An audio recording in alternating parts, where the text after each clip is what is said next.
waxaan daba ka digayaa waxaan ka digayaa kow oon commissionka faraya waa mid horta in la ilaaliyo code of conduct oo ay ilka yeelataan maalintii hore ee registrationka sameysay ilka maydu lahayn.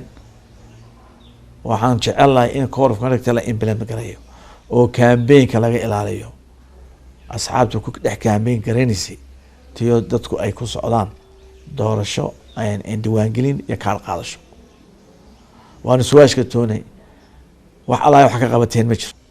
laba waxaan ka deginaa wasiirada inta shaqadooda ka tagaan oo ay baylehiyaan reerahoodii la campaign garanaya reerku wasiirka u ahaa ee kale uu garbinayo uu qabiil isku bedelayo wasiir qaran ka tagayo. waxaana wasiiradu xafiisyadooda ha fadhiyaan hawsha qaran ka qabteen shaqo ay ku leeyihiin diiwaangelinta ma jirto.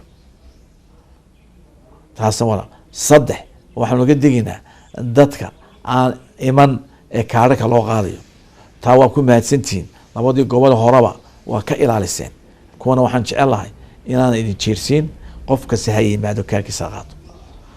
afar waxa weeye dadka kaararka iibsanaya ee aragtaan inay dadkii lacag ka siisanayaan halkaas waxaan leenahay hala qabto oo qofka kaarka iibsanaya waa in sharci qabtaa.